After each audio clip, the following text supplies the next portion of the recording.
Well,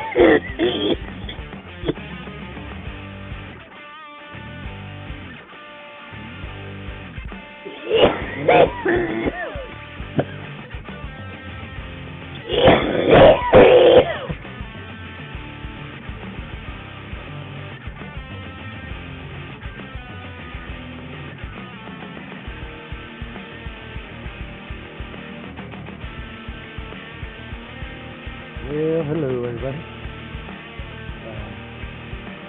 We were doing a map yesterday, but decided on to start again. Want to make a topical map. I haven't done that yet, so we are going to do one of those. So over here, we'll get some topical. We'll do a very large map.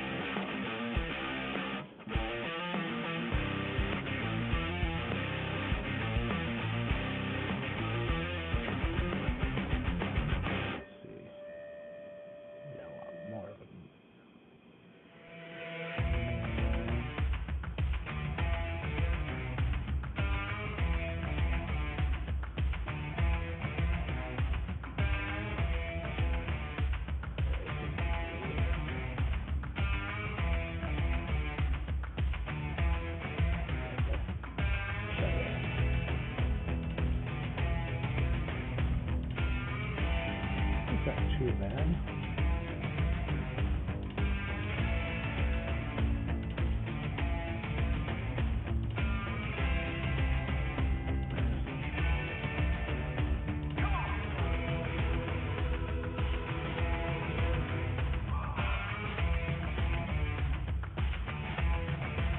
I like that.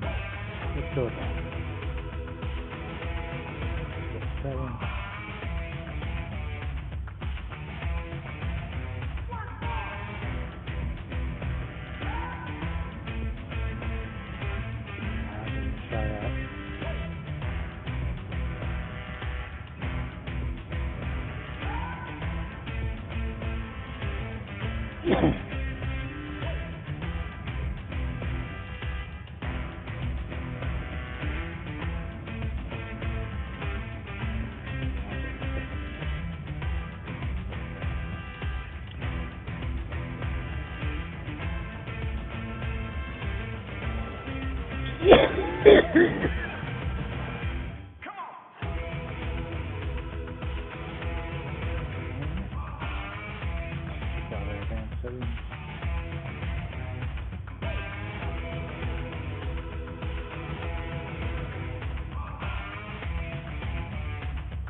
Start 1870.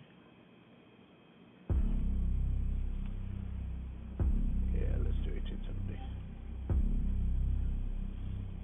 It's 1875 to get the trains come out.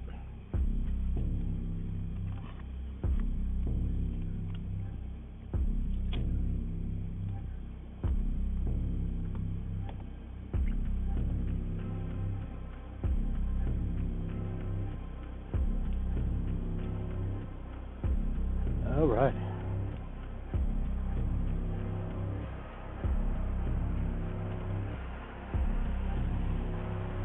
Excited. I like this game.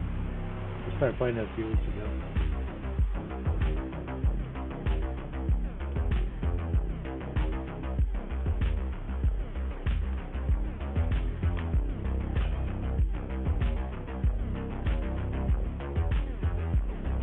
My left shoulder is messed up, so something else.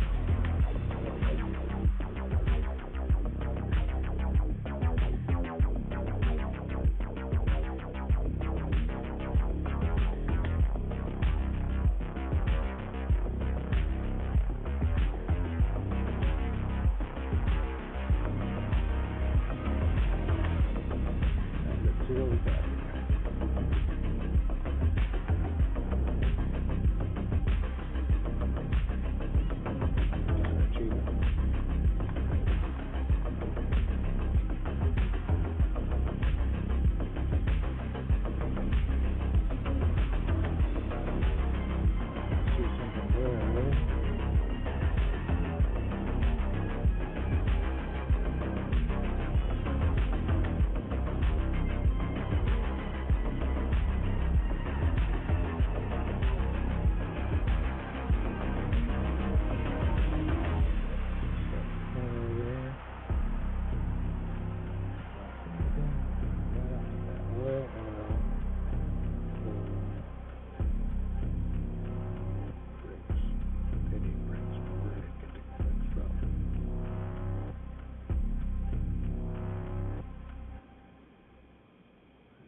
Well, they like this.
Shanghai.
Alright, whatever.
This is love the graphics in this game.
What the heck?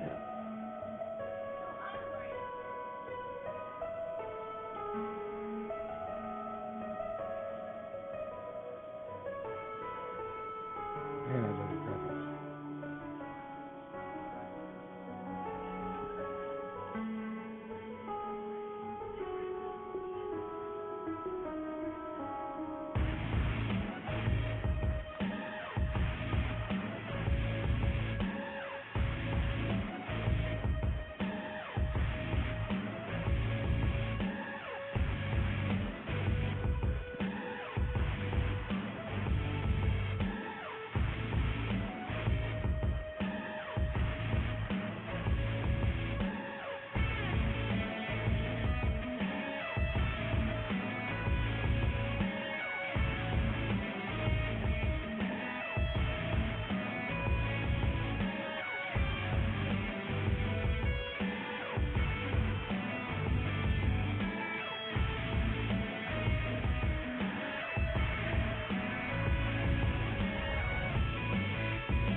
So beautiful.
Yeah.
What do you mean?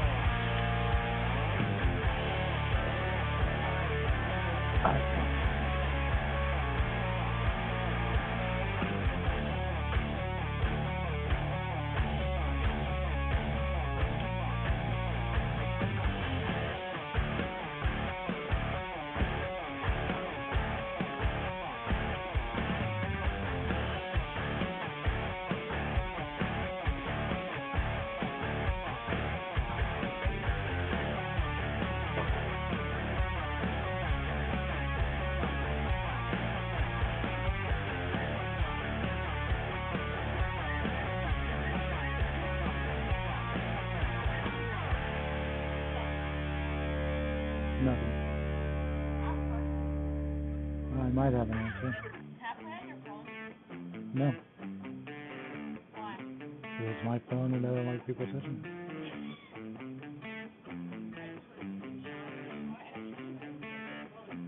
No. I don't like people playing on my phone. I have my own phone, it's okay. That's okay too. I still don't want you playing with it.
She likes to bother me. They like to sleep together, actually. They've been sleeping together.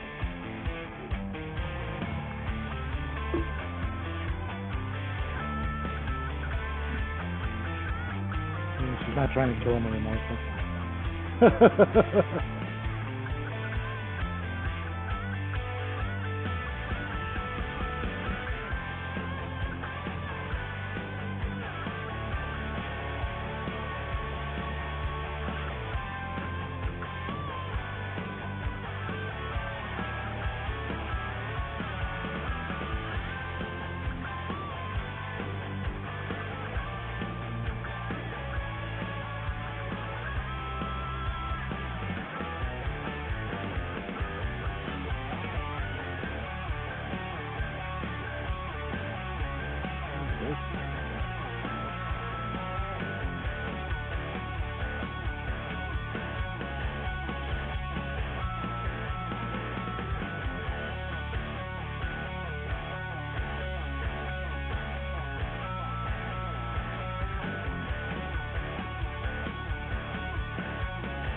Do,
do, do,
break.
actually medium. Hard mode is going to be hard.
What we like to see.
They say don't mix business with friendship,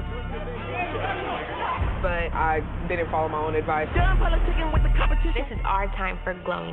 Oh, what's next? Bring my boy on as a client. Marriage. Me and Amanda moving into a new crib. You gotta put in work. Period. You have so many things going for yourself. Thought that I told you I need the advance. You know how we do. Jump in that spot. Oscar Piastri has had a fairy tale ride through the ranks in motor racing, winning the F3 and F2 championships in consecutive years and being signed on as a reserve driver for Alpine, who have invested heavily in his future. Make no mistake, Piastri is a fiercely competitive and talented driver. That's why other teams started making eyes at him even though he was under contract at Alpine. Most F2 drivers barely get a chance to race in F1 because there are only 20 seats, which are almost always filled. F1 doesn't have vacancies often. After all the chaos, Piastri has two options: stay at Alpine or go to McLaren. He chose to burn the Alpine bridge spectacularly and put all his chips on a McLaren move, and it seems like his big gamble might have landed on the wrong colour. The FIA has stepped in and Alpine want to go to court. Did Piastri act too fast in burning bridges with his parent team, or was it a worthy risk for the chance to race with McLaren? I don't know. I think I would stay with Alpine. right before Fernando I like Alonso Renault. stunned everyone, including the leadership of his own McLaren's team the at bigger name. Alpine, by signing with Aston Martin, even though they were in the middle of negotiating a new contract with him, team boss Otmar Szafnauer sounded confident that the team would weather the storm. Alpine started the Hungary weekend in pretty good shape. They had a settled team with talented Esteban Ocon, still young, occupying one seat. They had multiple world champion Fernando Alonso in the other, who had raised the profile and competitiveness of the team, helping them to develop a car that was competing at the top of the midfield places. They even had an ace in the box with talented reserve driver Oscar Piastri in hand in case of anything. By the start of the week, I love the Alonso. team was in disarray and 2 drivers short. Yet even through the bad news of Alonso leaving, Otmar Szafnauer still believed in the loyalty of Piastri and spoke about it, Alonso's saying, the man. "I've been around long enough where I've seen this kind of thing actually play out and happen."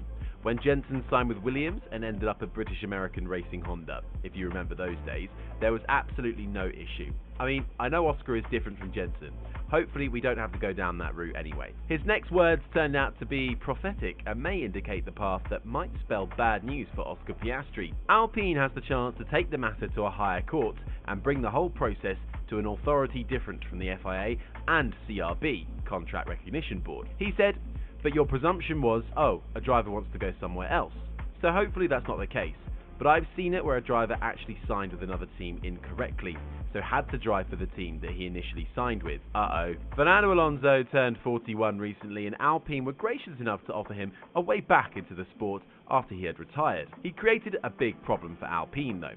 Good as he was, he simply wasn't a long-term option for them. And meanwhile, Oscar Piastri is simply too good to not be racing regularly, and other teams have made inquiries about his availability, including Williams, who were rumoured to have wanted to replace the inconsistent Nicholas Latifi with Piastri. McLaren had gotten permission from Alpine as well to make the talented Piastri their reserve driver, in case Daniel Ricciardo, who had contracted COVID, couldn't recover in time for the first race of the season. In hindsight, a bad move, right? Formula One is a pretty close community and certain behaviours are frowned upon, and Piastri is disadvantaged in 2 ways.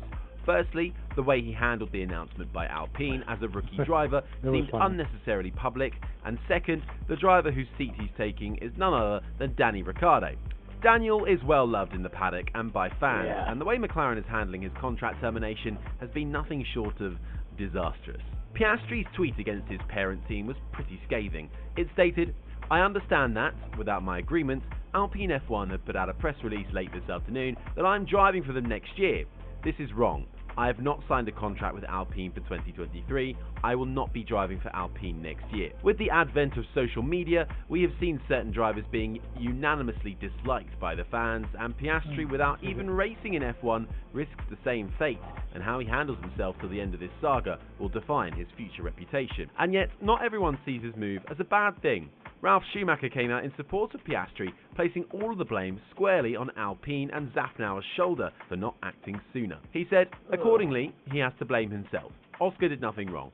At the end of the day, Alpine could have questioned Alonso earlier and made it clear to Piastri that they would be relying on him in the future. Piastri has done everything right. On the flip side, there are those on the grid who believe that Alpine are paying for their arrogance by not aggressively getting a signed contract with Piastri and giving him hope that the team intends to give him a seat. They hope that the team doesn't make it difficult for Piastri to proceed with his F1 career. Ralph continued saying, "Now we can only hope that the sore loser, in this case Alpine, doesn't put obstacles in the boys' path. Piastri was with them, they had everything in hand, all they had to do was give him a contract." Pundits also believe that this situation reflects badly on the leadership team at Alpine, CEO Laurent Rossi and team boss Otmar Szafnauer, who should have known better and anticipated that Fernando Alonso will only act out of self-interest. Schumacher added, "I'm sorry, I like Otmar, but he will be disappointed in his own performance, that he didn't see it coming with Alonso and that he doesn't have a plan B.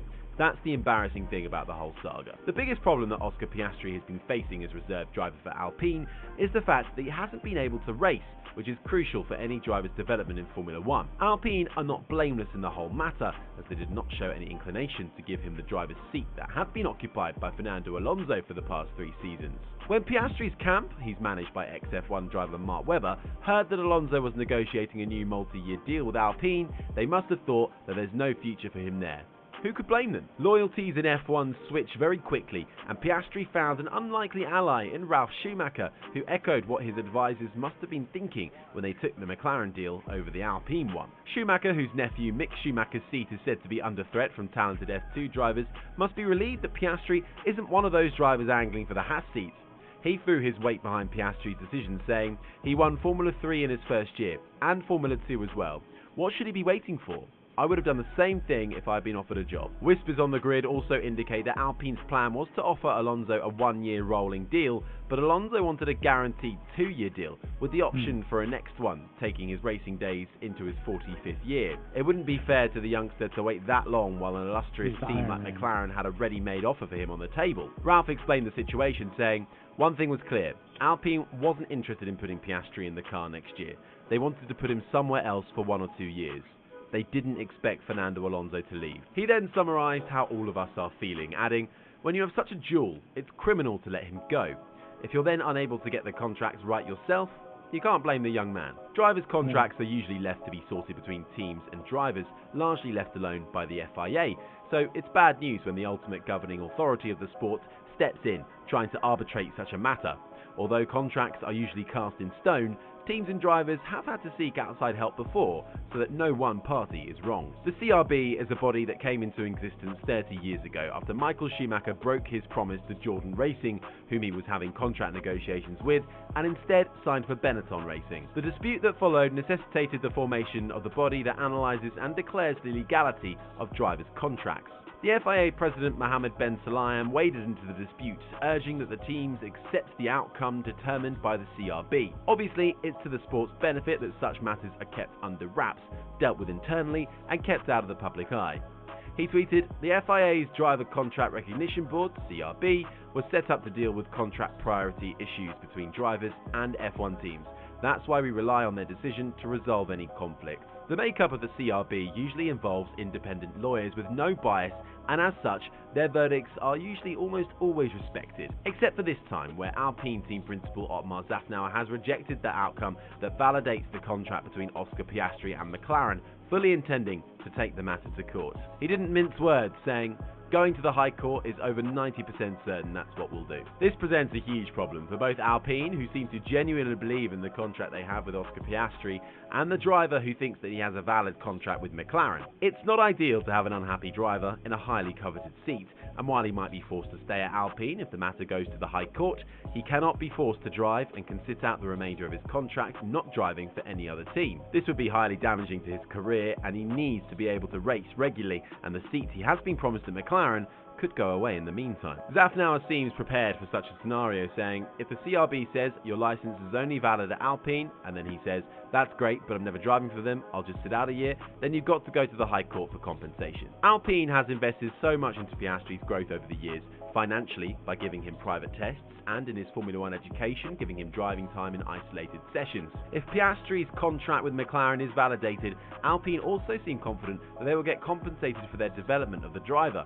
Szafnauer explained, "There has to be some loyalty in return for the fact that we literally invested millions and millions of euros to prepare him for Formula 1. He explained the unusual steps they took to invest in his future as their driver, showing why Alpine are being so stubborn about this deal and why Piastri might just have to settle for racing with them. He remarked, "We did 7 independent tests with him, and that is not cheap at all.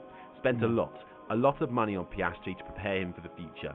And if that future is not given to us, it is logical and fair that we demand compensation." To show just how serious they are about getting their pound of flesh from the situation, Otmar remarked, "We haven't sat down with the accountants to figure out everything we've spent. We will have to do that if we go to the High Court." Formula 1 can be a funny place as well, and teams and drivers did not hesitate to use the Piastri-Alpine-McLaren drama to make fun on social media. Williams announced Alex Albon's contract extension on Twitter, and Albon himself stretched the joke, tweeting, "I understand that, with my agreement, Williams Racing have put out a press release this afternoon that I am driving for them next year. This is right, and I've signed a contract with Williams for 2023. I will be driving for Williams next year." Is Piastri wrong to have chased his F1 dream with a team that wasn't his parent team, or was he justified in looking elsewhere before Alonso left? We'd love to hear your thoughts on the matter in the comments below.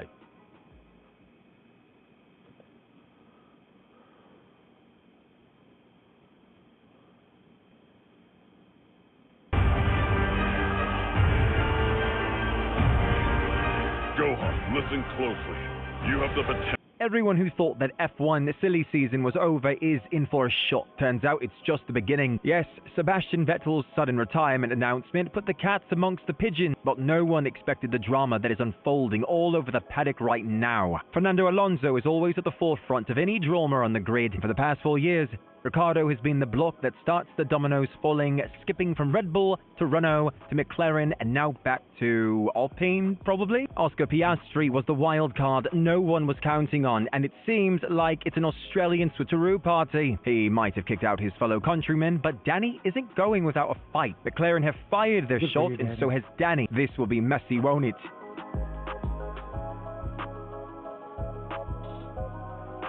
Whispers on the grid suggest that many drivers, staff and ex-professionals have been horrified by how McLaren have handled the Danny Ricciardo issue. Danny is a well-liked member of the sport, with no one having a bad word to say about him, and even though he might not have lived up to expectations at McLaren, the way it is rumored, he has been replaced, not been classy at all. It all started when the man who always kicks off F1 silly season, Sebastian Vettel, announced his retirement from the sport, creating a vacuum at Aston Martin. A sport with only 20 seats is very exclusive, and one vacant seat usually creates a domino effect that affects the whole paddock. This time, the drama has been unending, with all potential and confirmed movements being dramatic and chaotic. The next move that created a wave of drama was Aston Martin quickly announcing that they have signed Fernando Alonso to take over from Vettel for the 2023 season. The only problem was that Alpine, who Alonso currently represents, were unaware of such a move and fully expected him to continue next season and were thus caught unawares. In typical Alonso fashion, he refused to pick the calls of Alpine team boss Otmar Safnauer, and the Alpine management went ahead and prematurely announced Alonso's replacement, Oscar Piastri. Oscar is a talented junior driver who is contracted to Alpine as a reserve driver, and they have invested a lot in him as a potential future driver for them, except Oscar apparently had a secret backdoor deal with McLaren to replace Danny Ricciardo next season, and he publicly denied that he would be an L driver next season. What a mess, right? Piastri posted a vehement denial on Twitter, a move that experts claim is only due to having an ironclad contract with McLaren. No rookie ever rejects the chance to race in F1 without a solid backup plan. His tweet stated, "I understand that, without my agreement, Alpine F1 have put out a press release late this afternoon that I am driving for them next year. This is wrong, and I have not signed a contract with Alpine for 2023. I will not be driving for Alpine next year." It's about to get really awkward at Alpine in the coming weeks, with Alonso sneaking out of the back door but still having to race for the rest of the season, and Oscar Piastri still contracted as the reserve driver and set to fill in for one of the drivers for a session after the summer break. Alain Permain, the sporting director at Alpine, confirmed this, saying, "It's not a huge issue to find a weekend. There are plenty. I think we'll see Oscar in our car either in Spa or Monza for the first time." To add more drama to the mix, which driver has Alpine been linked to fill Alonso's seat if they can't convince Oscar to stay? You guessed right, Danny Ricciardo, who left Alpine when it was still known as Renault 2 years ago, burning bridges in the process. The then team principal Cyril Abitboul felt let down that Ricciardo was abandoning the project when he had promised to stick with them as they developed a race-winning car. What goes around comes right back around, especially in Formula One. This brings us to Danny Ricciardo. He hasn't had the success many hoped for at McLaren, and it seems like finally his time there is up, despite the words of team boss Andreas Seidel and CEO Zak Brown. Apparently, Danny was informed of his fate after the race in Hungary, where he had a strong weekend but finished 15th as his teammate Lando Norris finished 7th. A summary of his time at McLaren. Danny isn't going quietly. Reports have emerged that he is refusing to leave without a payout of $21 million, the full salary for the remainder of his contract next season. And his contract is pretty watertight and can't be broken by the team. Only Danny can break it. Smart from the honey badger, right? $21 million is a fortune for any team, but especially in the current climate, where teams have a $140 million budget cap that they're already struggling to adhere to. So it is in McLaren's best interests for Danny to secure a good seat for next season. The irony. The problem for McLaren is that apparently the payout they give to Danny will be refunded by the team that he races for in 2023 if he gets a seat, and that's the sticking point stopping them from directly announcing the signing of Oscar Piastri. McLaren might be pushing to sign Oscar Piastri this hard because of the fact that they'd get to pay him a lot less money than they would Danny, who is on a whooping £12.2 million year, making him the 5th highest earner on the grid, even ahead of the likes of Charles Leclerc and Carlos Sainz at Ferrari, who earn £9.8 million each. Sponsors are a huge factor in most Formula One teams' financial health, and therefore any driver that is marketable enough usually finds that they never lack a seat simply due to their marketability and the sponsors they attract. Since the Netflix series Drive to Survive premiered 5 years ago, one of the most beloved characters has been Danny Ricciardo, and not only in his native Australia, but all over the world, and most importantly, in America. He's a charismatic character on and off the track, which means that even with his poor form, he has kept most of his fan base intact, and sponsors are keen to tap into that. Ricciardo is so influential, he is one of the top 10 most influential people on LinkedIn in Australia. It will therefore bode well for his chances of getting a seat at another team when he leaves McLaren that his biggest sponsor, Australian telco giant Optus,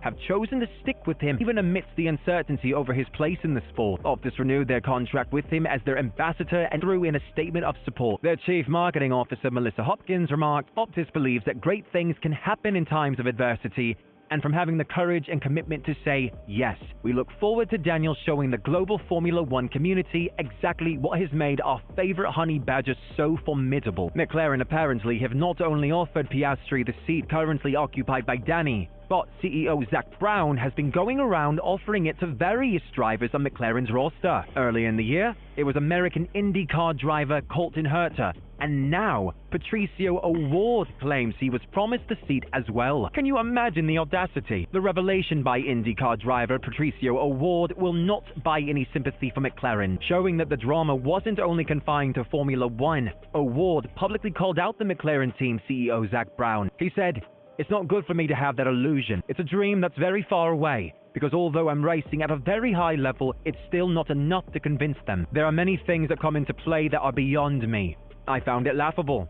I saw it and I laughed. The same prize has been put in front of many other drivers by Brown. In the end, there was only one seat and not 5. Wow. The F1 silly season has gotten so toxic that the sport's governing body, the FIA, have waded into the fight. Alpine claim that their contract with Oscar Piastri to race for them next season is watertight and expect him to be their driver, but reports state that McLaren also believe that they have a valid contract with the Australian. Alpine boss Otmar Safnauer claims that if not upheld, they will take the matter to High Court for determination. This might be the statement that spooked the FIA into interfering. After last season's debacle in Abu Dhabi, they obviously don't need any more bad press. Usually, teams respect the decisions of the Contract Recognition Board, CRB, who suggested that the matter was closed and that Oscar Piastri could race for McLaren and that his contract with Alpine did not extend to a permanent driver's position next year. The CRB consists of independent lawyers who determine contract disputes between teams and drivers, rubber-stamping their decisions on their legality. It was formed in 1991 when Michael Schumacher joined Benetton despite the fact he had agreed on contract talks with Jordan Racing. The FIA president himself, Mohammed Ben Sulayem, post-tweet stating, "The FIA's Driver Contract Recognition Board was set up to deal with contract priority issues between drivers and F1 teams. That's why we rely on their decision to resolve any conflict." If Alpine boss Otmar's mood is anything to go by, the silly season is far from over, and he might even go through with his threat of taking the matter to the High Court. But is it worth the hassle? If Alpine will have an unhappy driver who doesn't want to race for them in the seat for a whole season? Otmar sounded livid when he spoke to Oscar's behavior, saying, "I expected more loyalty from Oscar than he is showing. I started in 1989 in Formula One, and I've never seen anything like this." He signed a piece of paper, a document, saying he would do something different. Otmar sounds determined to make an example of Oscar and may be willing to pursue the matter to a conclusion favoring Alpine. Teams invest a lot of time, financial resources, and training in their reserve drivers, hoping that it will all be repaid in future when they are performing well for the team. Alpine have ambitions to become a race-winning team in F1, or at least the biggest of the midfielders. Currently, they are 4 points ahead of McLaren, and it feels right to such a talented prospect for nothing to a team they consider their equals. If Alpine let Oscar go for nothing and don't get to benefit from their investment, it might start a trend where their junior drivers are easily poached, and that might be the trend Otmar is trying to stop. His words might actually save Danny's time at McLaren. He sounded bullish when he said, "We have a contract with Piastri, which he signed in November. We have spoken to our lawyers and they have told us that this is a binding contract, so part of that contract allows us to put Oscar in one of our cars in 2023, which is the reason we issued the press release. Hey, Eric. If Oscar is forced to stay at Alpine, what would that mean for Danny Ricciardo's future at McLaren? Will they still keep him or bump him for someone else? Whatever happens, the whole paddock and a boatload of fans hope that the Honey Badger finds a safe landing and gets a competitive seat in race car next season. Is Ricciardo right to demand that he be paid his full contract salary? Or should he just leave in good faith and try to find another seat on the grid? We'd love to hear your thoughts in the comments below. Eric!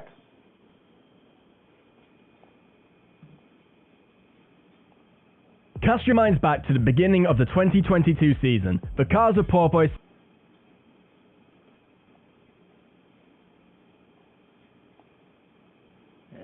Let's watch Heaviest Train. They say don't mix business with friendship, but I did. My favorite part is when I start doing the trains. Rail lovers, welcome to Railways Explained. As you might guess, trains come in all shapes and sizes. From a single carriage passenger trains weighing approximately 40 metric tons to freight trains with multiple locomotives, dozens of wagons and thousands of tons of cargo. For example, in the US, a typical long-haul freight train can weigh anywhere from 3,000 to 18,000 tons, depending on the number of cars and the type of transported freight. Local trains with less cars might weigh anywhere from 1,500 to 6,000 tons, or even more. On the other hand, in Europe, maximum weight is usually far less than United States, and it goes up to 4,000 tons. Just to give you a perspective, if we assume that one truck usually carries around 20 tons, one train of 4,000 tons represents a substitution for 200 trucks. Even though we just took 4,000 as a reference, there are some examples of exceptionally heavy and long trains, and today we're going to talk exactly about them. These kinds of extraordinary trains, almost without exception, are few kilometers long and are used to transport enormous amounts of coal and other ores. On our quest, we will explore 4 continents and 7 different countries with aim to share with you a list and some interesting facts about the heaviest trains in history. Let's waste no time and start with the video. We start with Northwest African state Mauritania. This 20,000 tons heavy train is actually the only operating freight train in this country, and it carries iron ore on a journey which lasts 16 to 21 hours. In total, 220 wagons are connected to form a 2.4 kilometers or 1.5 miles long train. Weight is dependent on the number of 16 tons heavy wagons, each being able to carry 84 tons of iron, making the total weight of one wagon around 100 tons. This railway service is in operation since 1963 and it covers 704 kilometers or 437 miles on its journey across the Sahara Desert. It starts in Zaurat, an iron mine in the center of the country, and finishes in Nouadhibou, a port on the Atlantic coast. It's interesting to mention that Mauritania is the 16th largest iron ore producer in the world, while the remaining 9 countries from our list are among the top 10. As a curiosity, the iron isn't the only thing this beast of a train typically carries. Additional passenger carriages can be attached to the train, but most often, believe it or not, passengers sit on top of the ore. This actually makes sense if you take into account the difficult economic and political situation this country is still facing. However, the train can also carry road vehicles. If, for example, you want to travel together with your car on this train, you can actually do it. But for yourself, you have to decide whether you want to travel inside of a car, in a regular passenger carriage, or on top of the ore. Anyway, let's move on to our next heavy train. The Chinese rail company, branded Daqin, operates the 9th heaviest train in the world. It has the same mass as previous one, which is 20,000 tons.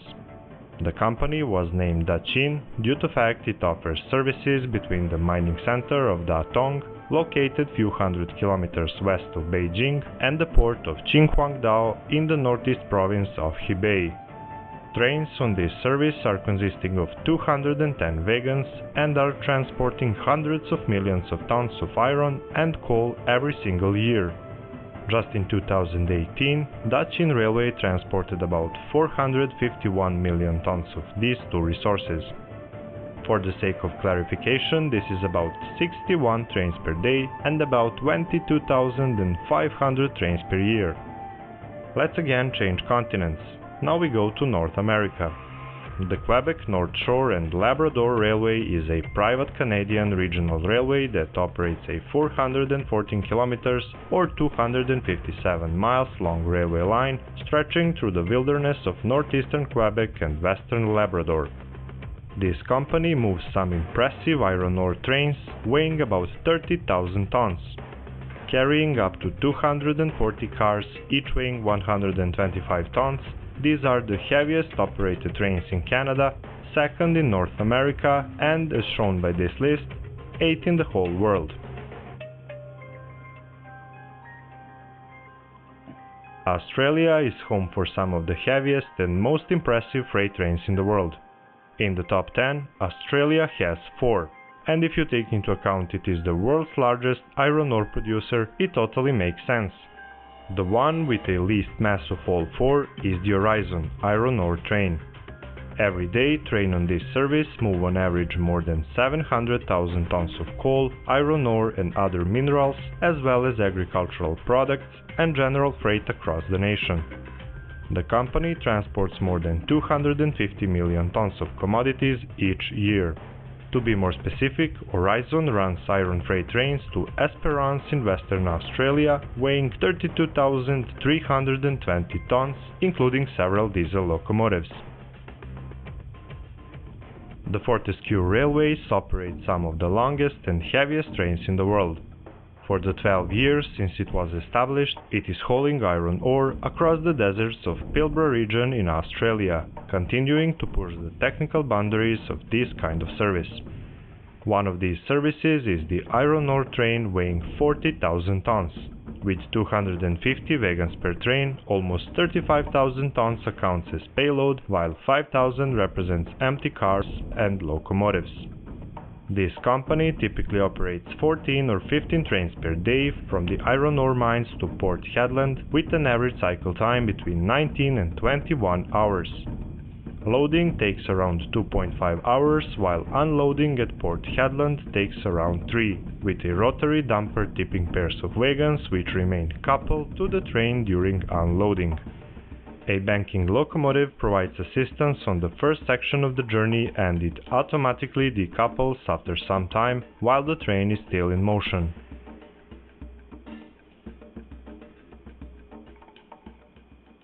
Transporting coal from what is now Kazakhstan to Urals mountain region in Russia, this train maxed out 43,400 tons back in 1986. Multiple diesel locomotives carried 439 wagons on this sort of test train, with the purpose to check the feasibility of running of exceptionally heavy trains across the Soviet Union.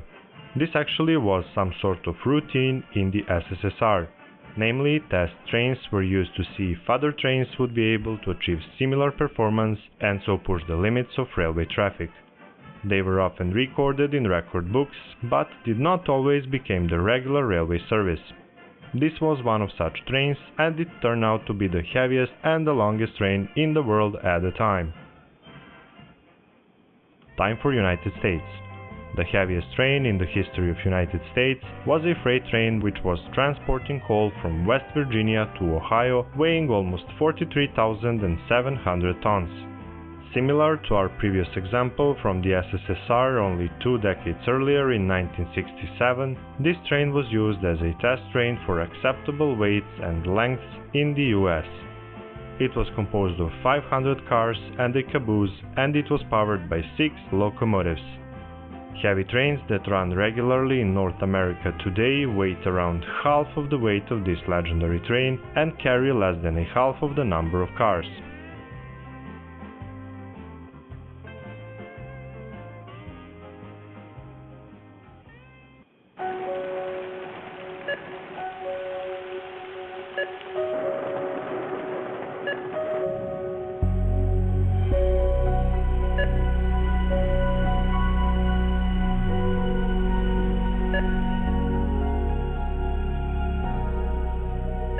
Whenever you shop Meijer, you help support organizations like Hope House Mission and New Hope Shelter that give people around here warmth, shelter, and care. That's a pretty tight spot. Watch this. Your Buick Park System. That's so you. Of course you know where we're going. That's so you. Kinda got a sixth sense. And a head-up display. They're here. You brought all these players in your Buick? Yep. So you. It is. At the heart of every Buick SUV is you. Pay no interest on Buick SUV models.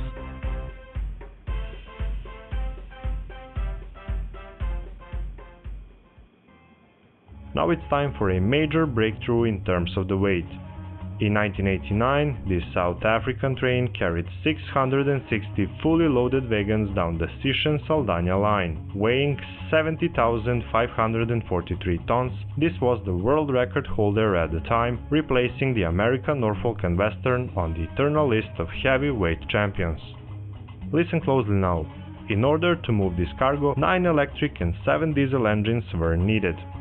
In general, Sishen-Saldanha line carries around 60 million tons of iron ore per year between the Northern Cape's iron mines and the Western Cape's Saldanha Bay.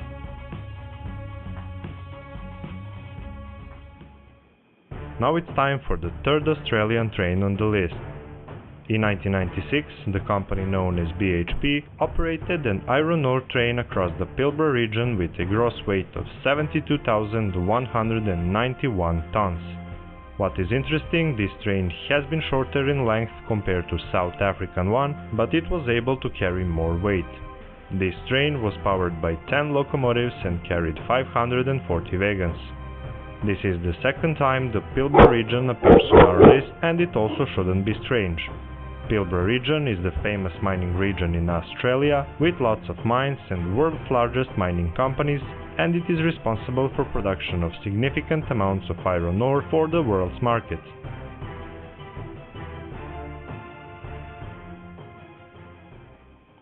Number 1. Same continent, same region, same company. In 2001 we saw a new champion of the heavyweight category, in the Pilbara region in Australia, operated by BHP. This time it replaced its own record and pushed the limits of what is considered the upper bound for weight which can be transported with a single train. Weighing unbelievable 99,734 tons, this train blows all other heavy trains away. It was 7.3 kilometers long and it carried 82,000 gross tons of iron between the Yandi mine and already mentioned Port Hedland. It was hauled by 8 General Electric diesel locomotives and it had 682 wagons, making it the heaviest as well as the longest train on the planet. For the end, we will also mention that this was a trial run which deemed successful despite minor technical difficulties that delayed the arrival time. As we saw during the video, heavy trains are another dimension of rail traffic. The train with the least weight on this list represents a substitution for 1,000 trucks, and the heaviest one for almost 5,000. This is, environmentally speaking, a life-saving possibility, not to mention transportation costs. However, these kinds of trains cannot and are not supposed to become a norm. You need to know that there are a lot of technical limitations which prevent this from happening. Some of them are axle load, which is the maximum weight per one axle a vehicle can carry on a given segment of rail infrastructure, then load per meter, which is the maximum weight a vehicle can carry per 1 meter of its length, and there is also a maximum length of the train, which is determined by the length of the shortest trucks in the railway stations on the route. All these technical parameters might be the topic for another video on Railways Explained. For now, thank you very much for your attention, and as always, hit the like button, share the video with your rail-loving friends, and for more interesting railway stories, don't forget to subscribe to our channel. Goodbye.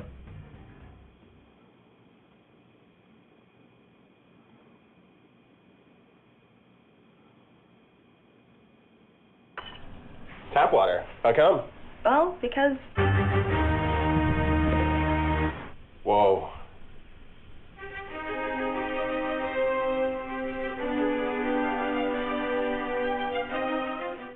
Hello friends, I'm Colonel Failure. Welcome back to the Transport Fever 2 mainline.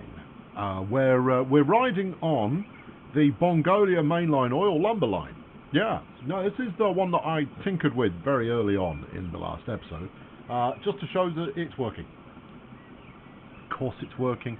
Yeah, the trains aren't getting held up at all, and we are starting to get some processed lumber through as well, so some planks are starting to be stored. This is all working gloriously. I was rather hoping we'd see a truck as we pull into the station, but I guess that's just not to be. I'm going to have to hop off the train. I don't want to hop off the train. Well, hop off anyway. Alright, hopping. There we go. Hopping off the train. As you can see, we're picking up, at the moment, still the same old that we always used to. But now we're starting to get this, this forest here is supplying the yard that goes out towards making some plankage. And this merry young chap here should be bringing in some plankage as well, which is absolutely dandy. There we go. Let's watch him on his merry trip through the universe. Ah, super. He's got some plankage. He's covered in, I don't know, soot. Either that or he's got camouflage on just in case there's an invasion due. Either way, I'm not going to question his motives too closely.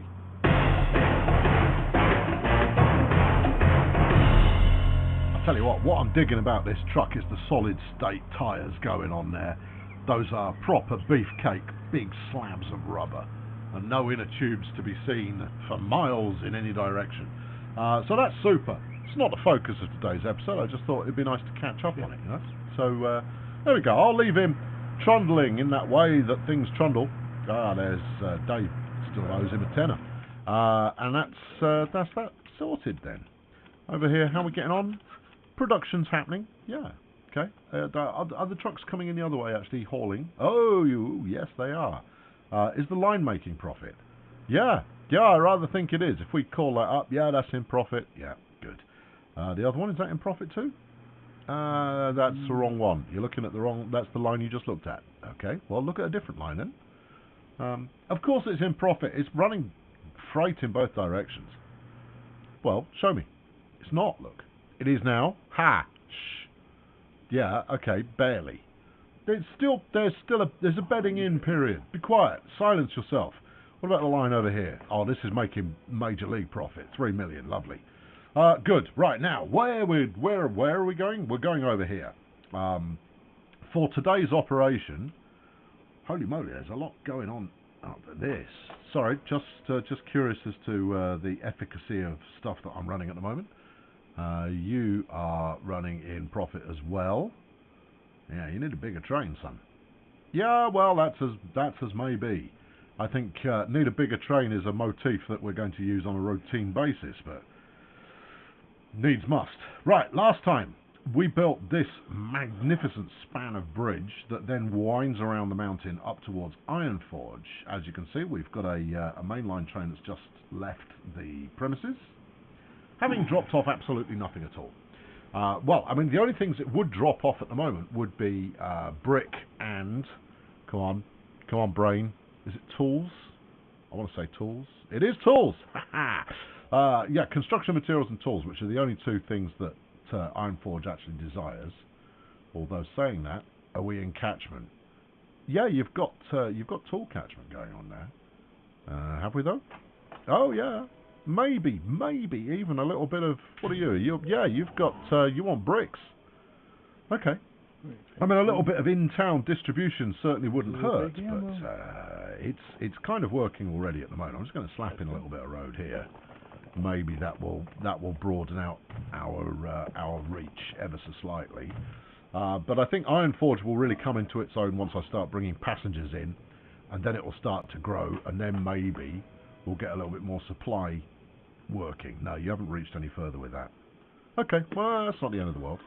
Today's objectives, two objectives for today.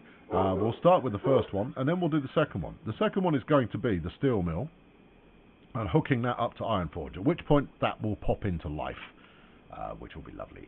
The first one, though, is to reshape this colossal, hideous carbuncle that we've got going on here. Okay? Just going to wait for him to get out of the way a little bit more. He's got out of the way enough. Get to work. All right. Let's go.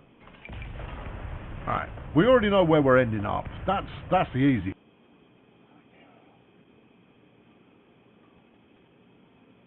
I want to take a ride on my ship.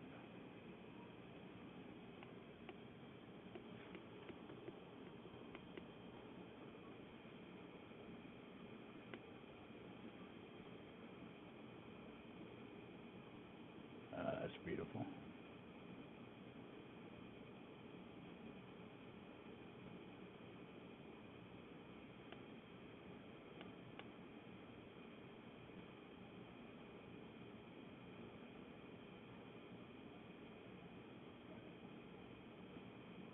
Slurp on in.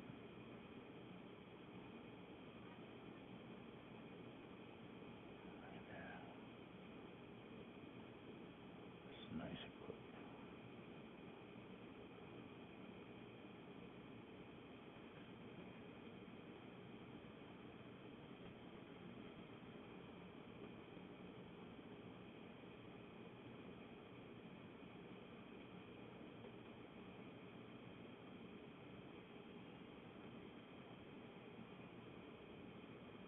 I like how it goes side to side while you're riding it. That is cool. Riding my boat.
Nice.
Down the line. Had some coach there. Had a couple boats.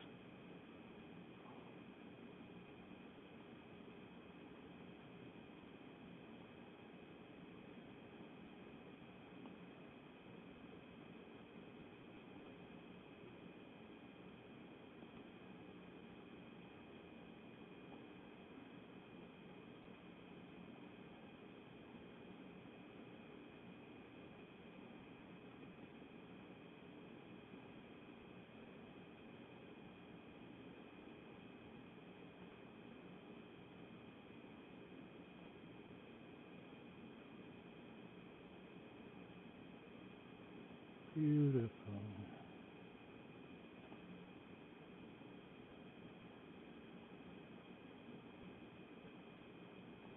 Loving it. Loving it.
More ships.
Now we're done.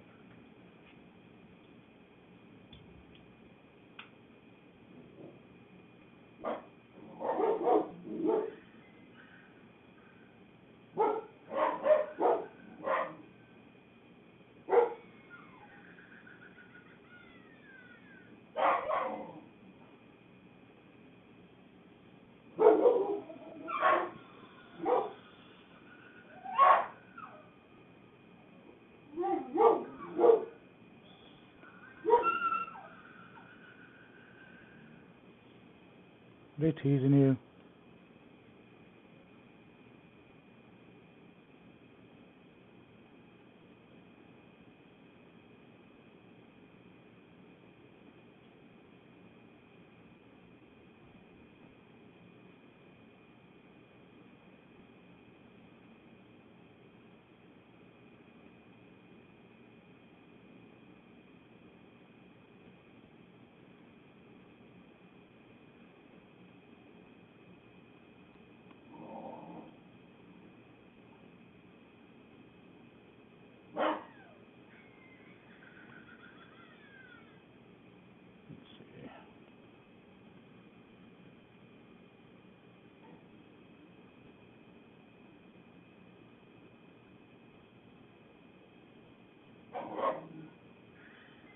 Hello friends, I'm Colonel Failure. Welcome back to the Transport Fever 2 mainline, where we're riding on the Bongolia mainline oil lumber line. Yeah, no, this is the one that I tinkered with very early on in the last episode, just to show that it's working. Of course it's working. Yeah, the trains aren't getting held up at all, and we are starting to get some processed lumber through as well, so some planks are starting to be stored. This is all working gloriously. I was rather hoping we'd see a truck as we pull into the station, but I guess that's just not to be. I'm going to have to hop off the train. I don't want to hop off the train. Well, hop off anyway. Alright, hopping. There we go. Hopping off the train. As you can see, we're picking up, at the moment, still the same old that we always used to. But now we're starting to get this, this forest here is supplying the yard that goes out towards making some plankage. And this merry young chap here should be bringing in some plankage as well, which is absolutely dandy. There we go. Let's watch him on his merry trip through the universe. Ah, super. He's got some plankage. He's covered in, I don't know, soot. Either that or he's got camouflage on just in case there's an invasion due. Either way, I'm not going to question his motives too closely.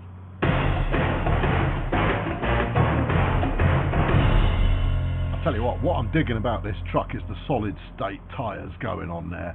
Those are proper beefcake, big slabs of rubber, and no inner tubes to be seen for miles in any direction. So that's super.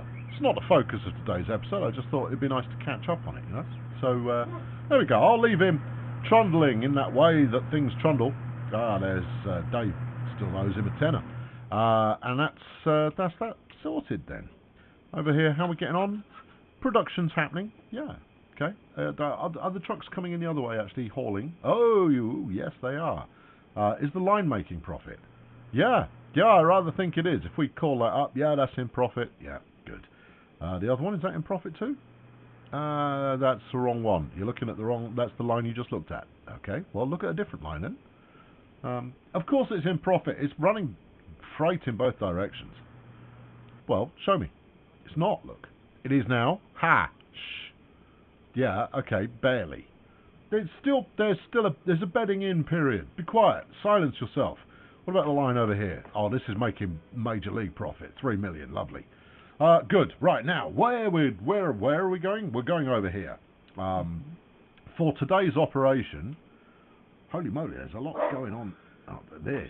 Sorry, just curious as to the efficacy of stuff that I'm running at the moment. You are running in profit as well. Yeah, you need a bigger train, son. Yeah, well, that's as may be. I think need a bigger train is a motif that we're going to use on a routine basis, but needs must. Right, last time we built this magnificent span of bridge that then winds around the mountain up towards Ironforge. As you can see, we've got a mainline train that's just left the premises, having dropped off absolutely nothing at all. Well, I mean, the only things that would drop off at the moment would be brick and, come on, brain. Is it tools? I want to say tools. It is tools! Yeah, construction materials and tools, which are the only two things that Ironforge actually desires. Although saying that, are we in catchment? Yeah, you've got tool catchment going on now. Have we though? Oh yeah. Maybe even a little bit of, what are you? You've got, you want bricks. Okay. I mean, a little bit of in-town distribution certainly wouldn't hurt, but it's kind of working already at the moment. I'm just going to slap in a little bit of road here. Maybe that will broaden out our reach ever so slightly. But I think Ironforge will really come into its own once I start bringing passengers in, and then it will start to grow, and then maybe we'll get a little bit more supply working. No, you haven't reached any further with that. Okay, well, that's not the end of the world. Today's objectives, two objectives for today. We'll start with the first one, and then we'll do the second one. The second one is going to be the steel mill, and hooking that up to Ironforge, at which point that will pop into life, which will be lovely. The first one, though, is to reshape this colossal, hideous carbuncle that we've got going on here. Okay? Just going to wait for him to get out of the way a little bit more. He's got out of the way enough. Get to work. All right. Let's go. All right. We already know where we're ending up. That's the easy bit. Where we're ending up. The question is how we get there. So we don't want to delete the station. So do click carefully. You know, we reward careful clickers in this department. Give me a fair bit of strength, and then just bring this all up to the same level. And this is purely so I can make the connectivity here a little neater. I'll then go a little bit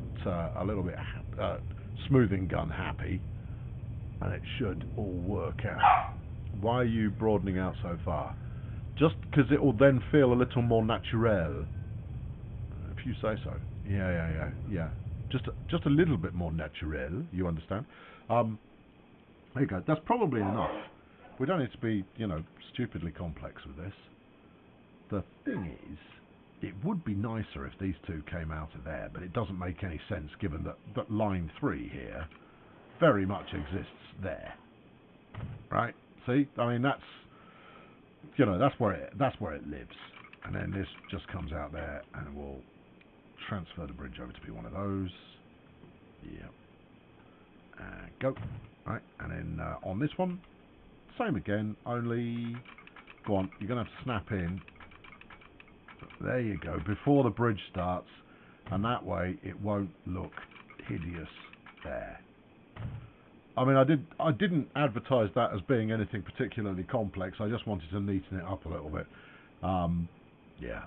I mean, there's a high likelihood, of course, that I end up running more train stuff in here in the future. Not today. Let's get to the main meat and potatoes of today's quest, which is hooking up the steel mill. With time permitting, we'll then also add in maybe a couple of the other mines, but I think this is going to be enough to keep me busy. Now, we could do something tasteful. Do speak of tasteful. We're very much fans of that in this department. Well, okay, here's kind of what I was thinking. You're underground, but I'm aware that I'm underground. What I was thinking was to loop round underneath one set of pillars, come out underneath another set, where we'll be, I guess, half the height there at that point, then follow around, mirror the tunnel, and link up at this station, which I have a horrible feeling I'm about to demolish, and then thread onto the main line to go the rest of the distance. That would be quite tasteful. The question, though, is in the loop itself. Is, as you saw there, I mean, going uphill at that kind of pace, you've got not a lot of choice in the matter when it comes to tunnels, unless we gouge it, which will look like that. Ew. Yeah, ew is right. Or we rebuild it. No. Look, you've got it flush with the mine, the mill, whatever it is. So, all right, let's try it. I'm going to try this really sketchily, and then we'll try it in a less sketchy fashion in a moment. All right, yeah, okay. So then you want to go round like that while continuing uphill, and then round again. Yeah. All right. I'm almost certain going to delete all of this, but I want to just see what it does. I mean, that's the advantage of having tons of money, is you can do stuff that you're going to go, how terrible does this actually look? There you go, then come out over there. That's nice. Yeah. Okay. Yep. Go on. Then keep going. I might even stick with it. We don't know. So you've come out like that. Yeah, it hasn't made a radical difference, has it? We can't afford a double helix, surely. Well, we can afford it monetarily. Can we afford it stylistically? And that comes down to, if we now go straight uphill, you can. You can merge onto the line there. Now, I wouldn't want to do that. I'd want to add a separate platform to run through. There's an awful lot of tunnel going on there, but I don't think we can avoid that. I mean, the alternative is tunnel a heck of a long way this way before curving round and into the station. Now, there's a lot less drama involved in that, but it does mean it's going to be a heck of a lot more profitable. I mean, as it is, I'm probably going to end up running 2, 3 trains on here. Well, that's cute then. Yeah, it is. Are you happy with that? No. I think we can do better. Alright? So do better! Alright, okay, here we go. Yep, brace yourselves there, fans of the bulldozer noise. Right, let's take out from about there. Yeah. I would have taken that earlier, but a tree got in the way and saved a bit of track. I might change my mind, but hold on. Let's get in and get it. Just keep clicking till it's gone. Trees are mere casualties of progress. Right, okay, now, if you were to then come out this way, keep going up, but let's have a... Why are you going for minimum curve here? Have I got just a weird angle going on? There you go. Go a little bit further out. And then over this way, no, straight line-ish. Yeah, like so. Yeah. You are going to need to double track this. We do not want any queuing going on in this department. And then narrow that in a smidge. I just think that there's the opportunity that this is going to look better, you see. No downhill for you. Keep going uphill. Uphill is the important bit. You giant pain in my backside. There we go. Come on. There you go. That's the stuff. Right. And then bring that out to about here. Yeah. Give it the Tasteful Moderns. Tasteful Moderns deployed, although that's hidden the tick box now. There you are. Give me that. Right. You haven't quite got that angle right. Yeah, I know, but it still might end up looking passable. And then you bring it out over there. Okay. Yeah. That's, if anything, that's too aggressive. I don't think you need to be. There you go. That's nice. That is nice. Yeah, you've got the opportunity for seeing multiple trains, and it'll look like they're part of the same line, but of course they won't be. Yeah, all right. I'll allow it. Yeah, let's go. Now, how sharp is this corner? Can I get a second line on the ins? I want to go on the inside of that one. Well, the only way we're going to find out is, well, okay, look. We know for fact that when you do any kind of a line split inside a tunnel, if you view it first person, it looks wretched. The plus side is, if you don't look at it first person, you are completely oblivious to how wretched it looks. Alright, yeah, keep going. Yeah. I mean, if we've got the demands, and we'll certainly... I'm sorry, I got stuck. We may well have sufficient demands to run 4, 5 trains on this line. The important thing is that they're all carrying a near max load of iron and coal on the way down, because the steel's just going to take care of itself. The steel's just going to produce, and you'll hoik some back up the side of the hill. What do you think about that? I'd be happy if it was height parallel as well, but we have no choice but to continue the climb. Yeah, okay. Alright, now then, next job is... sorry, friend. Yeah. Alright, and then sorry to you, friendo, as well. Right, there we are, that's it. Bit more? Just, well, yeah, give it a little bit. You might go, why are you taking those out? Aren't they going to be useful? They are going to be useful, but I don't know where yet. Give me this, crank it up to a level that could be described as flamboyant, and push it. Yeah. Actually, if we push this bit as well, we can have a little bit less tunnel going on there. Okay. Given it some reshaping. You didn't reshape outside Failurewood. Oh, I meant to, didn't I? Yeah, but you didn't. No, but I meant to. And then let's... Well, look, I grabbed from there. Why are you now... Don't be like that. Okay, alright, well, it's fine. I'll fix it. There you go. There you are. See? That's not so bad, is it? Right, now, Blattina Station. Yeah, one of those. Now, we had a 3 in there before. Are we going to merge that second line onto the main line before or after? Oh, well, That's the age-old question we all try to answer. What about going 4 tracks? No, 4 tracks you don't need. It's going to either be 5 or 3. Okay, got it. Let's go 5. Right? For the sake of pure adventure. Yeah, okay, pure adventure is certainly one of my favourite things. Go on. Hey, why are you fighting me so egregiously here? Give it a... There you go. Sit there, and then just enough. Don't try and snap. Thank you. There. Okay, well, that's moderately interesting. Yep. Okay. All right. We have created moderately interesting. Now, that means that the secondary line here, it's got plenty of room to make this work. So you're going to come up like so. What's that there? That's the main line. Okay. All right. Well, now hold on. We're going to need to reroute that a smidge. So let's do that first. Keep going till you get a bit. There you go. That's it. And some more. Yeah. And a bit more. Yeah. Okay. Yeah.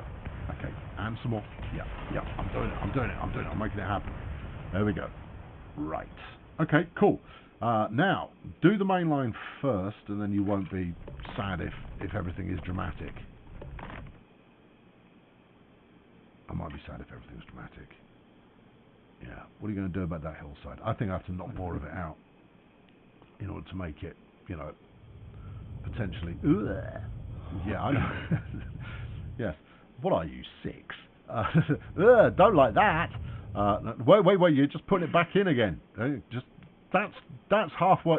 What happened there? I don't know.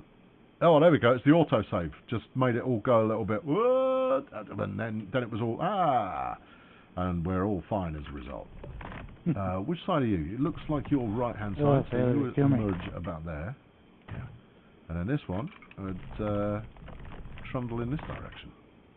Yeah. Have a look at it. Yeah, you're going to have to fix that line though. Really, you don't think it will pick up the new platform numbers?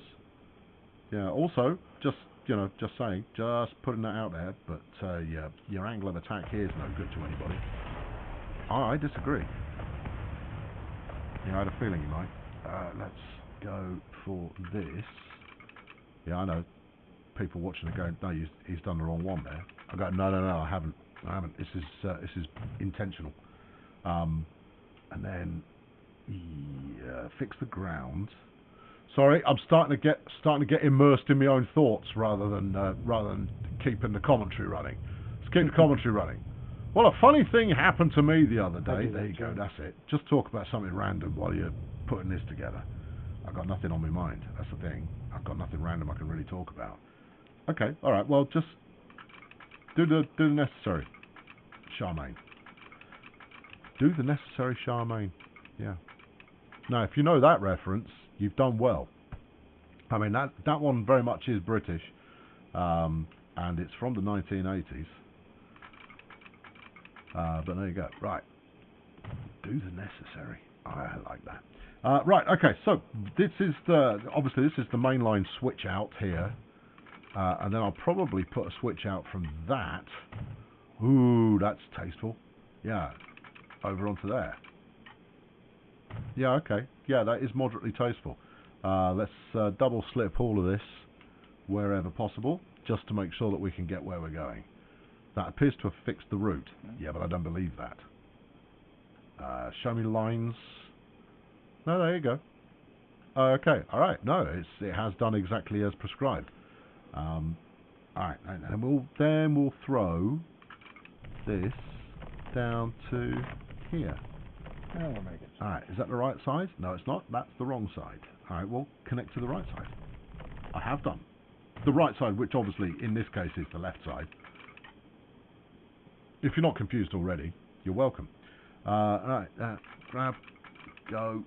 Hope that tidies that up. It hasn't. Do it all again. Right. Just if you two were the same flipping length to begin with, it would make life a heck of a lot easier. Alright, do this over here. No, that's disgusting. Do it again, but better. There you are. There we are. Right, okay, that's it. It's all working now. Then you run up there like so. Now, obviously, we've got the option to stop off at this ore mine on the way, but I don't think I'm going to. I think I will run that as a separate entity, which might be a bit odd, but it does mean that we're going to have a clear load coming out of Ironforge, because if we were to put in a stop running down the mountain here at the iron mine, if the train's already full, then this mine is just going to fill up in perpetuity. Whereas if we fling the line up to the frog here, then it's more likely to work. It is, trust me, it is. It's more likely to be viable. Right, we've got 5 platforms available to us. I'm going to need 2, one for the iron mine, or at least I could use one for the iron mine and one for the steel mill. It's all going to need to merge together. Now this diamond here, in the fullness of time, becomes superfluous, but for the moment it's needed because we're turning around the trains on the main line. So we'll instead run a double switch off here. Yeah. Okay. Right. Now those are fine because those are basically going to be backing tracks. So let's say, for the sake of argument, that we have the ore train comes in on 1, then the steel train in on 2. They just need to be able to get to both sides of the track, which means slipping this switch. Yep. Okay. And then we should be okay.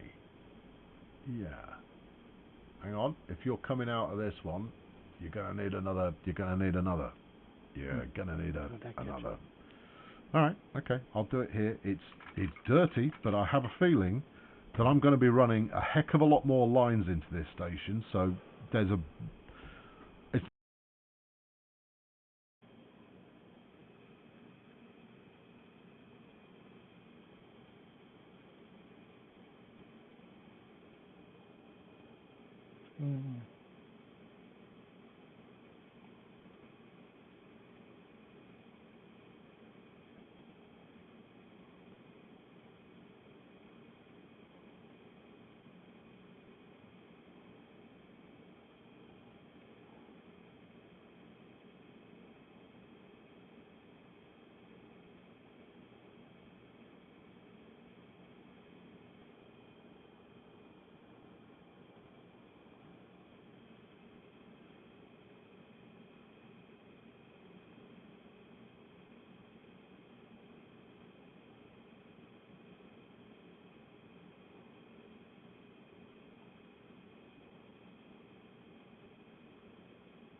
Thanks for following, Andy.